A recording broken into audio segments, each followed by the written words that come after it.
So back to session. So ఏదైతే నిన్న మనం మాట్లాడామో unknown society and the known society అని చెప్పి, ఈ రోజు ఉన్న వాతావరణం ప్రకారం మేజర్ గా మనం హట్ అయ్యేది మనుషుల మాటల వల్లే అండి. చాలా మంది కాంటెంట్ క్రియేషన్ కి వస్తారు, బిజినెస్ చేస్తారు, ఒక చిన్న మాట ఏదన్నా అనేస్తే వెంటనే హట్ అయిపోతాం మనం. అంటే ఒక మనిషి మాటకి మనం ఎక్కడెక్కడ వాల్యూ ఇవ్వాలో ఈరోజు తెలుసుకుందాం. చూడండి, ఒకటండి, లైఫ్లో మీరు ఎంత బాగా చేస్తున్నా ఎవరికి అర్థం కాదండి. ఇంకా చెప్తున్నా, మీరు బాగా చేస్తున్నప్పుడే మీరు బాగుపడలేదు అంటారు, మీరు చాలా బాగా చేస్తున్నప్పుడే నీ వల్ల చేత కాదు అంటారు, ఫర్ ష్యూర్ అంటారండి. ఎందుకో తెలుసా అండి, అదంతా కూడా నోన్ సొసైటీ వ్యవహారం అండి. నోన్ సొసైటీ అనే రిలేటివ్స్ కావచ్చు, ఫ్రెండ్స్ కావచ్చు, ఫ్యామిలీ కావచ్చు, వీళ్ళందరూ మీ డ్రీమ్కి వాల్యూ ఇచ్చే వాళ్ళు కాదండి. ఎందుకండి, మీ ప్రోడక్ట్ ఒక విలువ ఎండ్ కస్టమర్ ఎవరైతే ఈ ప్రోడక్ట్ వల్ల నాకు రియల్గా యూజ్ ఉంటుంది, లేకపోతే ఈ ప్రోడక్ట్ ఇంత మంచిగా డిజైన్ చేశారు వీళ్ళు ఎవరబ్బా అని చెప్పి ఆసక్తిగా చూసే కస్టమర్కి మీ పట్ల వాల్యూ ఉంటుందే కానీ, చిన్నప్పటి నుంచి మీ లోపాలు చూస్తూ, మీ యొక్క మిస్టేక్స్ చూస్తూ, మీరు ఎక్కడెక్కడ తప్పు మార్గాలు వేసారో అవన్నీ చూసిన వ్యక్తికి రెస్పెక్ట్ ఇవ్వాలని, పోనీ మీ బ్రాండ్కి ఒక గుడ్ విల్ క్రియేట్ చేయాలని ఆలోచన ఉండదండి. మనందరం తెలుసుకోవాల్సింది అదే విషయంలోనే. చాలామంది నేను మాట్లాడేటప్పుడు కొంతమంది నాతో మాట్లాడతారు, మా ఇంట్లో వాళ్ళు నాకు రెస్పెక్ట్ ఇవ్వట్లేదు బ్రదర్, మా చుట్టుపక్కల ఉన్న వాళ్ళు నేను చేస్తున్న ప్రోడక్ట్కి విలువ ఇవ్వట్లేదు బ్రదర్ అని. కానీ నేను ఒకటే మాట సూటి వాళ్ళందరిని అడుగుతూ ఉంటాను, చూడండి, నువ్వు క్రియేట్ చేసే ప్రోడక్టు నీ ఎండ్ కస్టమర్ అయినా ఇన్స్టాగ్రామ్లోనో యూట్యూబ్లోనో ఇలాంటి ప్లాట్ఫామ్స్ ద్వారా చాలామందికి రీచ్ అవ్వాలని చేస్తుంటావు. నువ్వు ఏ రోజు మీ అమ్మా నాన్న సాటిస్ఫై అవ్వాలని నీ ప్రోడక్ట్ చేయవు, పోనీ మీ అక్క చెల్లెలు సాటిస్ఫై అవ్వాలని ఒక ప్రోడక్ట్ చేయవు, ఒక బ్యూటీ పార్లర్ పెట్టవు, ఒక క్లాతింగ్ స్టోర్ పెట్టవు, కమాన్ ఇంకెన్నో బిజినెస్లు ఇవన్నీ పెట్టరు. ఎవరు కావాలి మీకు? కస్టమర్స్ అనేవాళ్ళు, స్ట్రేంజర్స్ కావాలా. మిమ్మల్ని చూసే వ్యక్తులందరూ కూడా బయట వాళ్ళే ఉండాలని మీకు కూడా ఆశ. కానీ మీరు ఎక్కడ కలుపుతారంటే, ఏదైతే మీ చుట్టుపక్కల ఉన్న వ్యక్తులు, మీ చుట్టుపక్కల వాతావరణంలో మీతో పాటు పెరుగుతున్న వ్యక్తులు ఒక చిన్న మాట అలా అనేగానే మీరు ఎక్కడ లేని హట్ని మీరు పొరపాటుని కూడా తీసుకోకండి. అంటే లైఫ్లో ఎదగనివ్వకుండా చేస్తుందండి. ఇవన్నీ కూడా కేర్ఫుల్గా వినండి. ఎందుకంటే వాస్తవానికంటే నేను చాలామంది కేసెస్తో మాట్లాడేటప్పుడు వాళ్ళందరూ ఒకటే నాకు చెప్తూ ఉంటారు, కామన్గా వింటూ ఉంటే కూడా, ఎందుకండి మీరు బాధల్లో ఉన్నారు, ఎందుకండి మీరు డిప్రెషన్లో ఉన్నారంటే ఒకటే మాట వాళ్ళు అనేది, సార్ ఒక 5 సంవత్సరాలు సార్ నేను కష్టపడి నేను ఒక బిజినెస్ రన్ చేస్తున్నాను, ఒక 6 సంవత్సరాలు అయిపోయింది, ఒక 10 సంవత్సరాలు అయిపోయిందండి, మా ఇంట్లో వాళ్ళు కూడా నన్ను ఒక రకంగా చూస్తున్నారండి, ఏ రోజు కూడా నేను చేస్తున్న కష్టాన్ని వాళ్ళు గుర్తించట్లేదు, నేను పడుతున్న ప్రయాస ఏదైతే ఉందో దాన్నింటినీ గుర్తించట్లేదండి అని చెప్పి చాలామంది వచ్చి మాట్లాడుతూ ఉంటారు. దీంట్లో చాలామంది యంగ్స్టర్స్ ఉంటారు, అదేవిధంగా కొంచెం పెద్దవాళ్ళు కూడా ఉంటారండి. కామన్గా మాట్లాడుకుంటే ఇంట్లో వాళ్ళు మీకు ప్రేమను మాత్రమే ఇవ్వాలండి. మీరు చెప్పండి, ఎంతమంది నిజంగా ఒకవేళ వాళ్ళు రెస్పెక్ట్ ఇచ్చి ప్రేమను ఇవ్వకపోతే తట్టుకోలేమండి. ఇంట్లో ప్రేమ లేకపోతే తట్టుకోలేమండి. ఇంట్లో రెస్పెక్ట్ కాదండి కావాల్సింది, ప్రేమ కావాలా. బయట మార్కెట్లో మనము 2 విధాలుగా ప్రొజెక్ట్ చేయాలి. అన్నోన్ సొసైటీలో ఫస్ట్ రెస్పెక్ట్ వస్తుంది మీ ప్రోడక్ట్కి, తర్వాత లవ్, దాన్నే మన అభిమానం అంటాం, అభిమానం సంపాదించుకుంటాం. కానీ ఇంట్లో ప్రేమ ముందుంటుంది, తర్వాత రెస్పెక్ట్ ఉంటుంది. ఆ 2 కంపారిజన్ చేసుకోవాలి మీరు ఎప్పుడు కూడా. మీరు ఇంట్లో కూర్చొని వాళ్ళు నన్ను పట్టించుకోవట్లేదు బ్రదర్, వాళ్ళు నా ప్రోడక్ట్నో, నా కళలను, నా డ్రీమ్స్నో నాకంత వాల్యూ లేదు అనే మాటలు మీరు వదిలేసేయండి ఇంతటితో. ఎందుకు వదిలేసామంటున్నానంటే, అవునండి నాకు తెలుసండి ఆ మాట ఒక ఇంటెన్సిటీ, నువ్వు పనికిరాడు అనరా, నువ్వు చేయలేవురా, నువ్వంతా అంత ఈజీగా పైకి రాలేవురా, ఆ మాటలు చాలా హట్ చేస్తుందండి ఎవరినైనా కూడా. నేను ఒప్పుకుంటానండి, నేను కూడా ఆ మాటలను అనుభవించి వచ్చిన వ్యక్తిని అండి. పెయిన్ ఉంది కాబట్టే పెయిన్ గురించి మాట్లాడుతున్నామండి. చాలామంది అనుకోవచ్చు ఈయనకేముంటుందిలే పెయిన్, లేదండి, మాకు పెయిన్ ఉందండి. మాకు పెయిన్ ద్వారా పుట్టుకొచ్చిన మోటివేషన్లు ఇవన్నీ కూడా. ఆ పెయిన్ని మనం ఛానలైజ్ చేస్తాం చూసారా, మనం ఎక్కడ ఆ పెయిన్ని తీసుకెళ్ళి ఇన్వెస్ట్మెంట్ చేస్తున్నాము చూసారా, అది మనకి గ్రోత్ ఇస్తుందండి, ఇంకోటి ఏది ఇవ్వదు. చాలామంది ఈరోజు ఒక అడుగు వేస్తారండి బిజినెస్లో, జస్ట్ స్టార్ట్ చేస్తారు, కొన్ని రోజులకి ఆపేస్తారు. ఎందుకండి సార్, మాకు ఫోకస్ రావట్లేదండి. ఎందుకు మళ్ళీ ప్రశ్నిస్తే, లేదండి వాళ్ళ మాటలన్నీ మాకు గుర్తొచ్చేస్తున్నాయండి. పోనీ ఇంకేదంటే సేల్స్ రావట్లేదండి. సేల్స్ ఎందుకు రావట్లేదండి, వాళ్ళు అనేస్తున్నారండి, మాకు వీడియోస్ చేయాలన్నా కొంచెం సిగ్గుగా ఉందండి, వాళ్ళు ఏమన్నా మొహమాట, మాకు కొంచెం ఇబ్బందిగా ఉందండి వీడియోస్ చేయాలంటే. నేను మళ్ళీ అడుగుతాను, ఎందుకండి మీకు మొహమాటం చెప్పండి అంటే, లేదండి నేనేదో అమ్మేది కొంచెం చులకనగా మాట్లాడేస్తే నేను తట్టుకోలేనండి. ఇలాంటి వాళ్ళు దయచేసి బిజినెస్ జోలికి రాకండి, ఏదైనా కంపెనీలో చూసుకొని జాబ్ చేసుకోండి ప్రశాంతంగా. నేను మళ్ళీ చెప్తున్నానండి, ఈ ప్రపంచంలో ఉన్న టాలీవుడ్ యాక్టర్లు, హాలీవుడ్ యాక్టర్లు అడ్వర్టైజ్మెంట్స్ ఏందండి అడ్వర్టైజ్మెంట్? మీలాగనే వాళ్ళు కూడా వచ్చి అమ్ముతున్నారండి. క్రికెటర్స్ అమ్ముతున్నారండి, మీకేమండి? అడ్వర్టైజ్మెంట్స్, క్రికెటర్స్, స్పోర్ట్స్ మ్యాన్స్, ఇంకా నేషనల్ అవార్డు కొట్టిన వాళ్ళు కూడా వచ్చి అడ్వర్టైజ్మెంట్ చేస్తున్నారు. ఎందుకండి? కోటి విద్యలు కూటి కోసమే. ఎవరన్నా ఏదన్నా చేయొచ్చండి ప్రపంచంలో. సిగ్గుపడితే అన్నీ కుదరదు కదండి. మీరు పెళ్లి భోజనాలకు అప్పుడు 2వ రౌండ్కి పోయేదాన్ని సిగ్గుపడండి, పర్వాలేదు. కానీ ఇట్లాంటి విషయాలు సిగ్గుపడకండి. మీ కెరియర్ పైన దృష్టి పెట్టేటప్పుడు కూడా వీడియోస్ తీయడానికి సిగ్గుపడకండి. ముందుకు రండి, చెయ్యండి. 2025లో మీ బిజినెస్ని డిజిటల్గా మీరు ప్రజెంట్ చేసుకోలేకపోతే 5 years అండి ఓపెన్ ఛాలెంజ్. ఎవరు నిలబడలేరండి మార్కెట్లో, ఏ ఒక్కరు కూడా మార్కెట్లో నిలబడలేరు. ఎందుకండి? డిజిటల్ ప్రెసెన్సే అండి ఫ్యూచర్లో కూడా. ఇప్పుడు మనదంతా వదిలేసేయండి. నెక్స్ట్ వచ్చే వాళ్ళందరూ కూడా జెన్జీ, అర్థమవుతుందా? జెన్జీ అంటున్నారు వాళ్ళని అందరూ. అందరికీ టెక్నాలజీ తెలుసు, అందరికీ టెక్నాలజీ కావాలి. ఇప్పుడు అందరూ ఆ ఫోన్లోనే. వాడు డిప్రెషన్కి ఒక సొల్యూషన్ కావాలన్నా ఫోన్లోనే. ఆ పని ఒక బిజినెస్ వాడు కొనాలి, ఒక ఐటెం కొనాలన్నా ఫోన్లోనే. సో అంతగానం టెక్నాలజీ వచ్చేటప్పుడు మనం అది యూటిలైజ్ చేసుకోకపోతే తప్పు మనదవుతుందండి. తప్పు మనదవుతుంది, వాళ్ళదవ్వదు. సో ఈ రోజున్న ప్రపంచంలో ఏదైనా ఈజీగా, నన్ను చాలామంది అడుగుతారు, సార్ ఏమన్నా మీరు ఈజీగా టిప్స్ చెప్పండి మాకు బిజినెస్ చేయడానికి, లేదంటే మాకు ఒక గైడెన్స్ ఇవ్వండి. సరే మీలాగా మేము అవ్వాలన్నా ఎలాగా? సరే నాలాగా అవ్వాలన్నా ఏముందండి? నేను పేజ్ పెట్టానండి ఇన్స్టాగ్రామ్లో పేజ్ పెట్టాను. కన్సిస్టెంట్గా వీడియోస్ పెట్టుకుంటూ వచ్చాను. ప్రతిరోజు నేను ఒక్కొక్క టాపిక్ తీసుకొని మాట్లాడుతూ వచ్చాను. నా కంటెంట్ అంతా కూడా రా అండ్ రియల్ ఉంటుంది. ఏ ఒక పాలిష్డ్ మాటలు నాది ఉండదు. ఏదైతే మోటివేషన్ అని మీరు అందరూ అంటారు కానీ, బట్ షూర్ బియాండ్ మోటివేషన్ ఒక రా ట్రూత్ ఉంటుంది నాది. నిజమైన మాటలు మాత్రమే ఉంటాయి. సో ఆ కంటెంట్ని, ఆ నీష్ని ఫోకస్ చేశాను. ఈరోజు మీ వరకు నేను చేరగలిగాను. మీరందరికీ నేను నిజంగా చెప్తున్నాను, నాకు చాలా హ్యాపీగా ఉంటుందండి మీతో అందరితో కూడా మాట్లాడేటప్పుడు. అనుకుంటారు కానీ చాలామంది ఆయన ఏముంది మాట్లాడేసి వెళ్ళిపోతారని. లేదండి, మీరందరూ నాకు చాలా ఇష్టం అండి. నేను ఎప్పుడు అంటుంటా మీతో పాటు నేను, నాతో పాటు మీరు అని. వీఆర్ వన్ అని. అది ముమ్మాటికి వాస్తవం అండి. త్వరలో మనందరం కలుద్దాం. సో ఆ విషయం మనం పక్కన పెట్టేస్తే నేను అనేది ఒకటే అండి, డిజిటల్ ప్రెసెన్స్ ఉన్న మార్కెట్లో మీరు ఈరోజు ఏమైనా బిజినెస్ చేయాలి అనుకుంటే ఒక ఇన్స్టాగ్రామ్ పేజ్ అండి. ఎంతసేపు అండి? ఒక 10 నిమిషాలు పడుతుందండి. ఒక ప్రొఫెషనల్ నేమ్ ఊహించుకొని ఎంత బ్యూటిఫుల్ ఉంటుంది తెలుసు ఆ టైం. అసలు మన బ్రాండ్ కోసం మనం పేర్లు వెతుక్కుంటూ, మన లోగో మనం చేయించుకుంటూ, మనమే డిజైన్ చేస్తూ, మన పేజ్, మన బ్రాండు, నా ఒక పర్సనల్ బ్రాండింగ్. ఈరోజున్న మార్కెట్లో మీ పేరుని నమ్మి ఎవరైనా మీకు 99 రూపాయలు వేస్తే అది మీ అచీవ్మెంట్ అండి. నాకు కూడా పెద్ద అచీవ్మెంట్ అండి. ఈరోజు నన్ను నమ్మి నాకు ఒక 99 రూపీస్ వేశారు. అందరూ ఒకసారి మ్యూట్ చేసుకొని చెప్పండి, నన్ను నమ్ముతారా నమ్మరా మీరు? Do you believe me or not? ఎవరు నమ్ముతారో వాళ్ళు అన్మ్యూట్ చేసుకొని చెప్పండి. సి థ్యాంక్ యూ. మ్యూట్ చేసుకోండి ప్లీజ్. Thank you. అందరూ మ్యూట్ చేసుకోండి. సో నేనేమంటున్నాను, ఆ ట్రస్ట్ ఎలిమెంట్ అనేది ఎప్పుడైతే బిల్డ్ చేస్తామో మార్కెట్లో, there will be huge market అండి. ఎవరైతే ఇప్పుడు సక్సెస్ఫుల్ పర్సన్స్ వెనకాల ఒక మంచి గుడ్ విల్ ఉంటుందండి. ఈరోజు మాట్లాడతాం రతన్ టాటా గారి గురించి. గొప్ప వ్యక్తి, రీసెంట్గా చనిపోయారు. బట్ స్టిల్ ఎందుకు ఒక టాటా బ్రాండ్ని చూడగానే ఆ వ్యక్తి స్టోరీని, లేకపోతే ఆ వ్యక్తి త్యాగాలని, ఆ వ్యక్తి ఇచ్చిన మన సిఎస్ఆర్ యాక్టివిటీస్, ఏదైతే సోషల్ రెస్పాన్సిబిలిటీస్ ఇవన్నీ చేశారో ఆ వాల్యూ ఇచ్చేసరికి ఆ ప్రోడక్ట్కి అంత వాల్యూ ఉంటుందండి. సో ఈరోజు కూడా స్పష్టంగా మాట్లాడుతున్నాను, టాటా ఇన్సూరెన్స్ మీరందరూ తెలిసే ఉంటుంది. అదంత గొప్పగా ఏమి ఉండదండి. కానీ మనుషులు అట్లా వచ్చి ఇన్వెస్ట్ చేస్తున్నారంటే కేవలం ఆయన వల్లే అండి. ఆయనకున్న గుడ్ విల్, ఆయన సంపాదించుకున్న నిజాయితీ ఎప్పుడైతే సోషల్ మీడియాలో స్ప్రెడ్ అవ్వడం స్టార్ట్ అయిందో మనుషులందరూ బిలీవ్ చేయడం స్టార్ట్ చేశారు. అంటే నేను రతన్ టాటా గారిని పోల్చింది ఒకటే కారణం, ఆ ట్రస్ట్ అండ్ గుడ్ విల్ కోసమే, ఇంకొక వేరే ఉద్దేశంతో కాదండి. మీ అందరూ కూడా నేను ఇచ్చే అడ్వైస్, సజెషన్ ఏమైనా ఉంది అంటే, మీరు బిజినెస్ స్టార్ట్ చేయాలన్నా, లేదు మీ లైఫ్లో కొత్త మలుపు చూడాలనుకుంటున్నా, ఫ్రీగా వితౌట్ ఇన్వెస్టింగ్ 1 రూపీ ఫ్రీగా ఇన్స్టాగ్రామ్ పేజ్ పెట్టచ్చండి. స్టార్టింగ్లో నా వీడియోస్ మీరు ఎంతమంది స్టార్టింగ్ నుంచి చూసారో నాకు తెలీదు. నేను స్టార్టింగ్ వీడియో చేసేటప్పుడు ఇదే 4 గోడలో కూర్చొని ఎంతమంది చూస్తారేమో అనుకునేటోండి. కానీ ఈరోజు సక్సెస్ఫుల్గా ప్రతి నెల 1500 పైన సూసైడ్స్ని ఆపగలుగుతున్నామండి సుదేశ్ ఇంపాక్ట్ గ్రూప్ ద్వారా. మరి ఎందరో కూడా మాట్లాడేటప్పుడు అన్న మేము చచ్చిపోతాం అనే టోలని వాళ్ళని ఈరోజు కంపెనీ పెట్టి వాళ్ళకి ఏం సపోర్ట్ కావాలంటే ఆ సపోర్ట్ ఇస్తూ వాళ్ళందరికీ ఒక షేక్ హ్యాండ్ ఇచ్చి ముందరకు నడిపిస్తున్నామండి. అంటే ఇది ఏదో మేము చేసామని గొప్పగా చెప్పుకోవడం కాదు, కానీ ఏదైతే సింపుల్గా ఒక ఇన్స్టాగ్రామ్ పేజ్ పెట్టి ముందుకు రాగలిగానంటే మీరెందుకు రాలేరు? నా ప్రశ్న అదే అండి మీ అందరికి కూడా. నేను ఈరోజు మనము మీడియా పెట్టానండి. మనము మీడియా పేజ్ మీరు చూడొచ్చు. అఫీషియల్ రిజిస్ట్రేషన్ కూడా అయిపోయిందండి. మనము మీడియా ట్రేడ్ మార్క్ ఉంది ఈరోజు మాకు.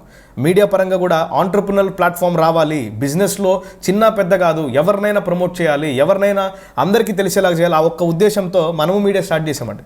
దాని ద్వారా ఎన్నో మిలియన్స్ ఆఫ్ రీచ్ని చాలామందికి దగ్గర తీసుకెళ్ళాం. దాంట్లో recent hits flavours of Telugu అని ఒక బ్రాండ్, రమ్యా నాగేంద్ర అని ఒక బ్రాండ్, అష్రఫ్, ఆల్తఫ్, ఎక్స్క్యూజ్ మీ.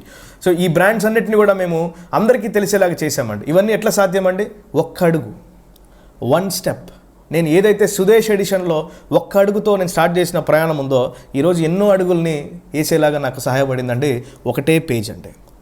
నేను మీ అందరికీ మీరు చిన్ననో పెద్దో నాకు అన్న అవుతారు, అక్క అవుతారు, తమ్ముడు అవుతారు, అన్ని రకాలమైన బంధాలతో కూడిన ఫ్యామిలీనే ఇదంతా కూడా. ఎందుకంటే చిన్న ఉన్నారు, పెద్ద ఉన్నారు. మీ అందరికి నేను ఇంకా చెప్పాలంటే చేతులు జోడించమని అడుగుతున్నా, రిక్వెస్ట్ కూడా చేస్తున్నా. ఇది అయిపోయిన తర్వాత అసలు మీ లైఫ్ పట్ల వాట్ ఈస్ యువర్ పర్పస్ అండి. ఒకటి గమనించండి, ఈ గ్రూప్లో జాయిన్ అయ్యారంటే అందరూ వారియర్ మైండ్ సెట్ వాళ్ళే. నా లైఫ్ ఎట్టుపోయినా పర్వాలేదు అనుకునే వాళ్ళు కాదు ఇక్కడ. నా లైఫ్కి ఒక పర్పస్ ఉండాలని చెప్పి బ్రతికే వాళ్ళే. నేను చాలా బాగా నమ్ముతున్నాను మిమ్మల్ని అందరినీ కూడా. మీరు ఒకటే పని చేయాలండి దీని తర్వాత. నా పర్పస్ ఏంది, నా లైఫ్లో నా పర్పస్ ఏంది. ఈరోజు ఏముందండి, జాబ్ చేయొచ్చు, బిజినెస్ చేయొచ్చు. అసలు బిజినెస్ మ్యాన్స్ ప్రాఫిట్ సంపాదించాక కూడా చాలామంది దగ్గర వచ్చి మాట్లాడుతూ ఉంటారు, ఏదో అండి సుదేష్ గారు మాకు ఒక లైఫ్ అంతా కూడా ఒక ఎంప్టీనెస్ ఉంది, మా జీవితంలో ఎంత సంపాదించినా కూడా ఒక ఎంప్టీనెస్ ఉందండి లైఫ్లో అంటుంటారు. ఎందుకండి ఎంప్టీనెస్? ఆ పర్పస్ లేదండి. దేనికోసం నేను చేస్తాను? ఒక 10 మందిని కాపాడగలుగుతున్నానా? నా మాటలు ఎవరికైనా సహాయపడుతున్నాయా? ఈరోజు దాదాపు 2 లక్షల మంది ఫాలోవర్స్కి మన మాటలు నచ్చుతున్నాయి. బ్రాడ్కాస్ట్ ఛానల్లో ఒక 16,000 మంది ఉన్నారు. వాట్సాప్ కమ్యూనిటీస్ అన్ని క్యాలిక్యులేట్ చేసి ఒక 5,000 మంది ఉంటారు. సో ఇంతమందికి మన మాటలు రీచ్ చేయగలుగుతున్నామంటే దిస్ ఈస్ మై పర్పస్ అంటే. ఇలాంటి పర్పస్ ప్రతి ఒక్క జీవితంలో ఉంటుందండి. అందరి జీవితాల్లో చేయించండి. ఎవరేం తక్కువ కాదండి, ఎవరు తక్కువ కాదు, ఎవరు ఎక్కువ కాదండి. అందరూ మాట్లాడచ్చు. ఎప్పుడైతే లోపల ఉన్న ఇన్నర్ సోల్లో మీరు నోన్ సొసైటీని బాగా నింపేసుకుంటారు కదండి, మర్యాద, రెస్పెక్ట్, వాళ్ళు వీళ్ళని ఇక్కడ కోల్పోతారండి. మిమ్మల్ని మీరు కోల్పోతారండి. నేను మళ్ళీ చెప్తున్నానండి, మీరు ఎప్పుడైతే మీరు నింపుతారు కదా అందరినీ, వీళ్ళు ఇంపార్టెంట్, నాకు వాళ్ళు ఇంపార్టెంట్, వీళ్ళు ఇంపార్టెంట్, మీరు దయచేసి ఆ నింపే ప్రోగ్రామ్ పెట్టుకోకండి. when you introduce the others into your life, when you introduce others emotion in your life, ఇంకొకరు ఎవరో ఎమోషన్స్ని మీ జీవితంలో ఇన్ఫ్యూజ్ చేస్తారో మీ జీవితంలో మీ ఎమోషన్ని కోల్పోతారండి. దయచేసి మ్యూట్ చేసుకోండి, రాము గారు మ్యూట్ చేసుకోండి ప్లీజ్. Thank you. సో నేను అనేది ఒకటే మాట అండి, ఒకటే గమనించాలి అందరూ కూడా. ఏదైతే నా ఎమోషను, నా హ్యాపీనెస్, ఆ కారణం కూడా నేనే అయి ఉండాలా. ఒకవేళ నేను ఏడుస్తే ఆ కారణం కూడా నేనే అయి ఉండాలా. ఇంకొకరి వల్ల నేను నవ్వకూడదు, ఇంకొకరి వల్ల నేను ఏడవకూడదు. అలాంటి స్టేజ్కి మనం ఎప్పుడైతే వస్తామో we will win in life అండి. అంటే విన్నింగ్ అంటే మళ్ళీ చెప్తున్నాను చూడండి, చాలామందికి విన్నింగ్ గురించి మాట్లాడితేనే అన్న మీరు ఎంత సంపాదిస్తున్నారు, అన్న మీకు ఎన్ని కంపెనీస్ ఉన్నాయి. కాదండి, ఎన్ని కంపెనీస్ ఉన్నాయి, ఎంత రెవెన్యూ ఉంది, ఇది కాదండి జీవితం. అన్న మీరు ఏమైనా ఉందేమో, మీ దగ్గర అన్ని సమృద్ధిగా ఉంది, బాగా సెటిల్ అయిపోయి ఉంటారు, దానికే మాట్లాడుతున్నారు. నో అండి, no, never ever ask me. నేను మళ్ళీ చెప్తున్నా, మీరు కోట్లు సంపాదించినా మీకు ఒక పర్పస్ లేకపోతే, మీ పర్పస్ తెలుసుకోకపోతే మీ జీవితంలో ఆనందం ఉండదండి ఫర్ షూర్. మీరు ల్యాంబోగిని కొనొచ్చు, రోల్స్ రాయ్స్ కొనొచ్చు, ప్లాట్స్ కొనొచ్చు, కొన్ని కోట్లాధిపతి అయిపోవచ్చు, మీరందరూ అవుతారు, ఫర్ షూర్ అవుతారు. ఆల్ ది బెస్ట్ మీ అందరికి కూడా. కానీ know your purpose of your life. ఇంకొకరి ఎమోషన్స్ని అంత ఈజీగా వదలడ్దండి మైండ్లోకి. ఇంకొకరి మాటను అంత ఈజీగా ఇన్ఫ్యూజ్ చేయకండి బాడీలో. అవునండి మాట్లాడతారండి, వాళ్ళు మాట్లాడడానికే ఉన్నారండి బయట. Let them talk whatever they want. నేను ఆ రోజు ఒక కోట్ రాసి ఉంటాను, అది మీతో కూడా పంచుకున్నాను. I hope so, if I'm not wrong. నేను ఆ రోజు ఒక మాట అన్నాను, ఏమన్నానంటే, నిన్ను ఒక మాట అనడానికి వాళ్ళకు ఒక స్థాయి ఉండనక్కర్లేదు, కానీ వాడి మాటని నువ్వు స్వీకరించడానికి వాడికి ఒక స్థాయి ఉండాలా. అర్థమైందా అండి? వాళ్ళు నిన్ను ఒక మాట అనడానికి వాడికి ఎవరికి కూడా ఒక స్థాయి ఉండనక్కర్లేదండి, కానీ వాళ్ళ మాటని నువ్వు స్వీకరించడానికి, నువ్వు యాక్సెప్ట్ చేయడానికి వాడికి ఒక స్థాయి ఉండాలా. అంత ఈజీగా అందరి మాటలను పట్టించుకుంటే ఇంకా జీవితం దేనికండి? లైఫ్ అని చెప్పి ఇది నా life, my money, my freedom అంత గట్టిగా మాట్లాడతాం కదా, మరి ఎందుకండి ఎమోషన్స్ని మాత్రం అంత ఈజీగా వదిలేస్తాం మనం? అంటే ఒక రాత్రంతా వేసుకున్న ప్లాన్కి ఒక 10 నిమిషాల డిస్కషన్లో వాడెవడో నువ్వు పనికిరావన్న ఒకటే మాటకి వదిలేసి వెళ్ళిపోతామా అండి? మీరు చెప్పండి అండి. నా లైఫ్ అండి ఇది మీ లైఫ్. మీ లైఫ్ని మీకన్నా బాగా ఎవరు అర్థం చేసుకోరండి. చాలామంది గొడవలు అనేది నేను వింటూ ఉంటాను, మీకు అర్థం కాదులే నా బాధ. అవును, ఎవరికి అర్థం కాదు, మీకు అర్థం కాదండి నా లోపల ఎంత బాధ ఉందో. అవునండి, ఎవరికి అర్థం కాదు. కోపంలో కూడా కొంతమందిని అడిగి చూడండి, ఎందుకండి అంత కోపం? వాడు ఏం చేశాడు తెలుసా, నన్నుంటే నీకు తెలుసురా. అంటే అప్పుడు కూడా ఏం అర్థమవుతుంది నీకు? ఇది నన్ను అన్నాడు రా వాడు. అవును, నిన్నే అన్నాడు, నేను అనగలిగాడు, కానీ నువ్వు వాడిని అక్సెప్ట్ చేసావు చూసావా, నువ్వు అలౌ చేసావు చూసావా, నీ ఎమోషన్స్కి ఫెయిల్ అయిపోయినావు లైఫ్లో. వాడు అన్నాడు అంతే, కానీ నువ్వు వదిలేవు చూసావా లైఫ్లో, అక్సెప్ట్ చేసావు చూసావా, అయిపోయింది. చిటికంతా అయిపోయింది లైఫ్. అంటే వాడు అంటే వదిలేస్తావా? నాకు అర్థం కాదండి. ఎవరు సపోర్ట్ చేయకుండా, ఎవరు ఏమనకుండా ఒకటే రూమ్లో కూర్చొని ఏడ్చుకుంటూ గీసుకున్న ప్లాన్కి నువ్వు ఒకటే కదా, నువ్వు ఒకటే కదా స్టార్ట్ చేసింది. వాడు ఒక చిన్న నెగటివ్ రివ్యూ ఇచ్చేస్తే నువ్వు రాత్రంతా ఏడ్చిన ఏడుపులు ఏమాయా? రాత్రంతా వేసుకున్న ప్లాన్లు ఏమాయా? గుర్తుపెట్టుకోండి, once in a life time is life. జీవితంలో ఒక్కసారి మాత్రమే అనుభవించగలిగింది జీవితం మాత్రమే. మళ్ళీ మళ్ళీ ఎన్నెన్నో వస్తుంది, కానీ జీవితం రాదండి. ఉన్నంత వరకు మన ఎమోషన్స్తో బ్రతకాలండి.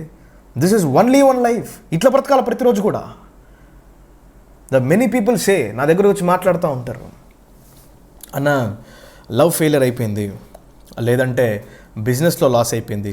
నేను అడుగుతాను వాళ్ళని, ఎక్స్క్యూజ్ మీ, నా వెంటనే నా క్వశ్చన్ ఏముంటుందంటే, నెక్స్ట్ ఏం చేద్దాం అనుకుంటున్నారు మీరు అంటే, ఇంక అయిపోయిందన్న, సూసైడ్ చేసేసుకుంటాను, నా పని అయిపోయిందన్న అని చెప్పి ఏడుస్తూ ఉంటాను. నేను వెంటనే సూసైడ్ చేసుకుంటామంటే కూడా, అయ్యో ఎందుకు చేసుకుంటారు, ఎందుకు హడావిడి? మిమ్మల్ని ఎవరైనా అప్రోచ్ అవుతే కూడా అట్లా మాట్లాడకండి. ఎప్పుడన్నా సూసైడ్ చేసుకునే వ్యక్తికి మీరు కానీ అటెన్షన్ ఇస్తే వాడు వెంటనే చేసుకుంటాడు. Never give attention to suicide people. వాళ్ళ మాటను ఫస్ట్ వినండి. నేను ఇట్లా అడుగుతాను, నెక్స్ట్ ఏందండి పరిస్థితి, సూసైడ్ చేసుకుంటారా అంటే, అవునన్నా చేసేసుకుంటాం. మరి నాకెందుకు కాల్ చేసావు చేసుకోకుండా అన్నాడు. లేదు, ఏమైనా హోప్ ఇస్తావని, అయితే విను అని చెప్పి నేను మాట్లాడతాను. ఒక వ్యక్తి నాకు కాల్ చేసి, ఆయన తిరుపతిలో ఉంటాడు ఇప్పుడు కూడా, చిట్స్ ఫండ్స్ ఆయన చేసేది, దాదాపు చాలా వరకు జెన్యూన్గా చేసి ఒక 10 కోట్ల వరకు సంపాదించుకున్నాడు. ఒకటే దెబ్బ పడింది, ఎవరో ఒక ఆయన చనిపోయాడు కట్టకుండా, ఆ లాస్ అయిపోయిందంట. ఈయన కారు అమ్మేశాడు, అన్నం అమ్మేశాడు. ఆ రోజు నాకు కాల్ చేసి, అన్న నువ్వు మాట్లాడబోయే మాటకి నేను బతకాలా చావాలని డెసిషన్ తీసుకుంటాను అని చెప్పి ఒక మాట అన్నాడు. బ్రదర్ నువ్వు అట్లనే ఉండు, నేను మాట్లాడతానని చెప్పి దాదాపు గంట మాట్లాడాను. ఆయన ఒక వ్యక్తి ఒక మాట అన్నాడు, అన్న నేను చిన్నప్పుడు ఒక ఆశ్రమంలో పెరిగానన్న, 2 జతలు బట్టలు ఉన్నాయి నా దగ్గర. నేను వెంటనే అడిగాను, ఈరోజు నీ దగ్గర 2 జతల బట్టలు ఉన్నాయి? ఈరోజు నా దగ్గర సూట్ కేసు ఉందన్నాడు. అన్న నా దగ్గర తినడానికి తిండి లేదన్న ఆ రోజు అంటే, ఈరోజు ఏముంది అంటే, అన్న ఈరోజు తిండి ఉందన్న. అన్న ఆ రోజు నా దగ్గర అసలు వెహికల్స్ కూడా లేవన్నా, ఈరోజు ఏముంది అన్న, బైక్ ఉందన్న. అంటే ఏమీ లేనప్పుడే 10 కోట్లు కొట్టినావే, ఈరోజు సూట్ కేసు నిండా బట్టలు ఉన్నాయి, 3 పూట్ల భోజనం ఉంది, బైక్ చేతిలో ఉంది, ఇప్పుడు ఎన్ని కోట్లు కొట్టచ్చు? నేను మళ్ళీ చెప్తున్నా, ఎవరికైనా ఓపెన్ ఛాలెంజ్, లేనోడిని గెలకద్దు. లేనోడిని గెలికితే అసలు వాడు ఎక్కడికి పోతాడు, ఏ స్థానం పోతాడు ఎవడు ఊహించలేడు. ఉన్నోడిని గెలకండి వాడికి భయం ఉంటుంది, అమ్మో ఇన్ని కోట్లు పోతే, రే నా దగ్గర ఏమీ లేదురా, పీక్కో ఏం కావాలో పీక్, అన్ని పీకేరా, లక్షలు పీక్, ఏం పీక్, వస్తాను రా మళ్ళీ నేను. అది మైండ్ సెట్ అంటే. ఉన్నోడు ఏం చేయలేడండి, వాడి దగ్గర కోట్లు వెళ్ళిపోతే వాడు ఏం చేయలేడు. లేనోడు, నా దగ్గర ఏం లేదురా, నువ్వు అన్ని పీక్కో, లక్షలు తీసే, అన్నీ తీసేయి, నమ్మ మళ్ళీ వస్తాను నేను. వై? బికాజ్ నా దగ్గర ఏమీ లేనప్పుడు ఇవన్నీ చేయగలిగాను. కానీ ఈరోజు ఇంతో కొంత ఉంది నా దగ్గర, ఇంతో కొంత నాలెడ్జ్ ఉంది నా దగ్గర, ఇంతో కొంత ఎక్స్పీరియన్స్ ఉంది నా దగ్గర. కమాన్. ఇప్పుడు చూడండి, నేను ఒక రీల్ చేసి ఉంటా ఒకప్పుడు. నేను ఏం చేశానంటే, ఫ్రెషర్ కన్నా ఎక్స్పీరియన్స్ వాడికి శాలరీ ఎక్కువ ఇస్తారు. ఎందుకు ఇస్తారంటే శాలరీ ఎక్కువ? ఫ్రెషర్కి ఎలా చేయాలో తెలుసు, ఎక్స్పీరియన్స్ క్యాండిడేట్కి ఎలా చేయకూడదో తెలుసు. నువ్వు అనుకోవచ్చు, ఇన్ని రోజులు నా జీవితం వేస్ట్ అయిపోయింది, ఇన్ని రోజులు నా జీవితం పెంట అయిపోయింది. నో, ఎవరు చెప్పారు నీ జీవితం పెంట అయిందని? ఎవరు చెప్పాలని నీ జీవితం పెంట అయిపోయిందని? ఇన్ని రోజులు ఎక్స్పీరియన్స్ తెచ్చుకున్నాను, ఇన్ని రోజులు అడుగులు వేసావన్నీ కూడా, ప్రతి అడుగు నీ విజయానికి గుర్తు. షూర్ అండి, మీరు ఎక్స్పీరియన్స్ తెచ్చుకున్నారు. నిన్న కూడా ఒక చిన్న మాట నేను పెట్టుంటాను కోట్స్లో, సుదేష్ కోట్స్ ఫాలో అయ్యే వాళ్ళకి తెలిసి ఉంటుంది ఇది. నువ్వు ఓడిపోవట్లా, ఇంకొకరిని గెలిపిస్తున్నావు. నువ్వు ఓడిపోవట్లా, నువ్వు నేర్చుకుంటున్నావు. ఈ 2 మాటలు గుర్తుపెట్టుకుని ఎప్పుడైనా కూడా, మీరు ఓడిపోతున్నప్పుడే ఇంకోరు గెలవగలుగుతారు, మీరు గెలుస్తున్నప్పుడు ఇంకోడు ఓడిపోవడానికి సిద్ధపడుతూ ఉంటాడు. ఈ ప్రపంచంలో ఎయిదర్ గెలుపు ఎయిదర్ ఓటమి, కానీ గెలుపులో లేని రుచి ఓటమిలో ఉంది. ఏముంది తెలుసా? నేర్చుకోవడంలో ఉంది. చాలామంది గెలిచిన వాళ్ళని అడగండి, మీరు నేర్చుకునే టైం ఉందా అంటే, నో, నా దగ్గర టైం లేదు. Why? Because they are busy to secure their success, to protect their success. ఆ విజయాన్ని కాపాడుకునే దాంట్లో బిజీ అయిపోతారు. They don't have time to enjoy the lessons, to learn the lessons. వాళ్ళ దగ్గర అంత టైం లేదండి. యాజ్ ఎ ఫెయిల్యూర్, నేను కూడా ఫెయిల్యూర్ అండి, నేను కూడా అంగీకరిస్తాను. నా జీవితంలో చాలాసార్లు ఓడిపోయాను. నేను కూడా ఓడిపోయిన ప్రతిసారి ఒక్కొక్క పాఠం నేర్చుకున్నాను. Failure is a stepping stone to success అంటారు. అద్భుతమైన నిజం అది, పచ్చి నిజం అది. దాన్ని అనుభవించిన వాళ్ళందరికీ కూడా తెలుసు. ఇక్కడ ఫెయిల్ అయిన ప్రతిసారి గుర్తుపెట్టుకోండి, you are learning something new, you are adding a new book to your life. Success ఒక పేజ్ అవ్వచ్చండి, ఫెయిల్యూర్ ఒక బుక్. మళ్ళీ గుర్తుపెట్టుకోండి, సక్సెస్ ఒక పేజ్ అవ్వచ్చు, ఫెయిల్యూర్ ఈజ్ ఎ బుక్.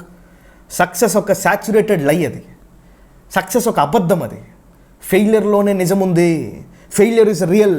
మీరు అనొచ్చు, అరే వాడు నవ్వు అబద్ధమై వచ్చేమో కానీ నా ఏడుపు మాత్రం నిజం. అట్లనే ఉంటుంది. సక్సెస్ కొట్టినప్పుడు ఆ నవ్వులో చాలా ఉంటాయి, కానీ ఫెయిలియర్ కొట్టినప్పుడు ఆ కంట్లో నుంచి కారే ఒక్కొక్క బొట్టు పచ్చి నిజం అండి. అది కూడా when you enjoy your failure, that's how you grab your success. When you accept your failure, that's how you own your success. నువ్వు ఫెయిలియర్నే నాకు వద్దు అనుకుంటావు, ఫెయిలే అవ్వకూడదు అనుకుంటావు. ఎట్లా అండి? ఇంకోటండి, దీంట్లో చక్కటి మాట ఏంటంటే, ఇక్కడ ఎవరికి కూడా ఫెయిల్ అవ్వడానికి భయాలు లేవండి. ఏం తెలుసా భయం? మీరు ఫెయిల్ అయ్యేది ఇంకొకరు ఎవరో చూస్తారనంటే. మీరు ఫెయిల్ అయ్యేది ఇంకొకరు ఎవరో చూస్తారు కాబట్టే మీరు భయపడుతుంటారే కానీ మీరు ఫెయిల్ అవుతున్నారని ఏ రోజు మీకు భయాలు లేవండి. దయచేసి మీ సిగ్గును అక్కడే వదిలేసేయండి. నేను మళ్ళీ చెప్తున్నా, నువ్వు ఫెయిల్ అయ్యేది 10 మంది చూస్తే, నువ్వు సక్సెస్ కొట్టేటప్పుడు 100 మంది చూస్తారు చూడు, అది రియల్ సక్సెస్ అంటే. నువ్వు కప్పిపుచ్చుకుంటావు చూడు ఎప్పుడైతే, లేదు లేదు లేదు నేను ఫెయిల్ అవ్వలేదు పాస్ ఎట్లంటే పాస్ నేను నో. అట్లా ఎప్పుడు కూడా మీ పైన మీరు ర్యాప్ వేసుకోకండి. ధైర్యంగా సక్సెస్ కొట్టినప్పుడు ఎట్లా దిగుతావు కారు, అట్లనే దిగు ఫెయిల్ అయినప్పుడు కూడా. ఎందుకో తెలుసా? I'm learning a lesson my dear friend. I'm enjoying the failure because I have time to learn something new. Success కొట్టినోడు కూడా మళ్ళీ వచ్చి 10వ క్లాస్ పాఠం నేర్చుకుంటాడు. ఎందుకు తెలుసా? వీడిని ఎవడన్నా ఇంటర్వ్యూలో క్వశ్చన్ అడిగితే చెప్పాలి కాబట్టి. నేను మళ్ళీ చెప్తాను అండి, సక్సెస్ కొట్టిన ప్రతి వ్యక్తికి ఎక్కడో ఒక దగ్గర లక్, ఫ్లూక్ అన్నీ కలిసి వస్తాయి. కానీ ఫెయిల్ అయ్యే వ్యక్తికి మాత్రం అబ్బాబ్బాబ్బాబ్బా ఆరానే డిఫరెంట్ ఉంటుందండి. గొప్పగా ఓడిపోండి, కొత్తగా ఓడిపోండి ప్రతిసారి కూడా. నేను ఎప్పుడు ఒకటే అంటుంటా, వీ లవ్ ఫెయిలియర్ అని. మాకు ఫెయిలియర్ అంటే చాలా ఇష్టం. ఇదిగో చూడండి, గెలుపుకి సిద్ధపడినోడు ఏడుస్తాడేమో కానీ ఓటమికి సిద్ధపడినోడు విన్ అయిపోతాడండి. ఆ విన్నింగ్ ఎట్లుంటుంది తెలుసా? ఆ సక్సెసే వీడి ముందు అట్లా తల ఉంచుతుందండి. సక్సెస్ ఒక పర్సన్ అయితే, ఫెయిలియర్ ఒక పర్సన్ అయితే, వీడు ఒక ఫెయిలియర్ ఇట్లా వస్తుంటే ఇట్లా తల ఉంచి నమస్కరిస్తారు. అది సక్సెస్. ఎందుకో తెలుసా? అరే నన్ను ఆకట్టుకున్నావు కదరా నువ్వు, అరే ఇన్నిసార్లు ఓడిపోయి నన్ను ఆకట్టుకున్నావు కదరా నా కంటికి, అది అంటది, ఆ మాట అంటది. అది సక్సెస్లో ఏం లేదండి, డమ్మీ అండి, ఏం లేదు అది. దానికి వెయిట్ ఏం తెలుసా? ఫెయిలియర్. నీ ఓటమిని తీసుకొని వచ్చి బాగా బరువుగా తీసుకొని వచ్చి పెట్టు. ఏది నువ్వు స్టేజ్ ఎక్కినాక గైస్ ఐఎమ్ సక్సెస్ఫుల్ తెలుసా, నా దగ్గర బెంజ్ ఉంది, ఈరోజు ఫెరారీ ఉంది, ఎవడు చెప్పాడు అవన్నీ కూడా? ఏం చెప్తున్నారో తెలుసా? నేను ఎట్లా వచ్చాను తెలుసా, నేను పలానా గ్రామంలో పుట్టానండి, నా కష్టాలు ఎన్నో ఉన్నాయి తెలుసా, ఊరికే రాలేదండి ఇక్కడ ఎవరు కూడా. చిన్న కమెంటరీ ఒకటి వచ్చేస్తే ఆయనకి ఏముందిరా అంటే, నువ్వు మాట్లాడకో, వెనకాల ఎంత కష్టం ఉంది తెలుసా, వెనకాల ఎన్ని బాధలు ఉంది తెలుసా, ఎంత నలిగాను తెలుసా. ఎందుకంటే అప్పుడు అలా మాట్లాడతారు. మీకు వాల్యూ ఇచ్చేదే మీ ఓటమి అండి. మీరు ఎంత గొప్పగా ఓడిపోతుంటారో అంత గొప్పగా మీ మాటలు అందరికీ విజయవంతంగా చూపిస్తూ ఉంటుంది. Never ever put your self down in your failure. Failure నేను తాకేటప్పుడు ఏ రోజు కూడా కింద పడేసుకోకు. నీ జీవితంలో నువ్వు ఎదగాలన్నా, నలగాలన్నా, పోనీ ఒక జీవితాన్ని ఒక ప్యూర్గా నువ్వు ఆనందించాలన్నా ఫెయిల్యూర్ నేర్పించినంతగా నీ సక్సెస్ కూడా నీకు నేర్పించదు. So now will enter into question and answers అండి.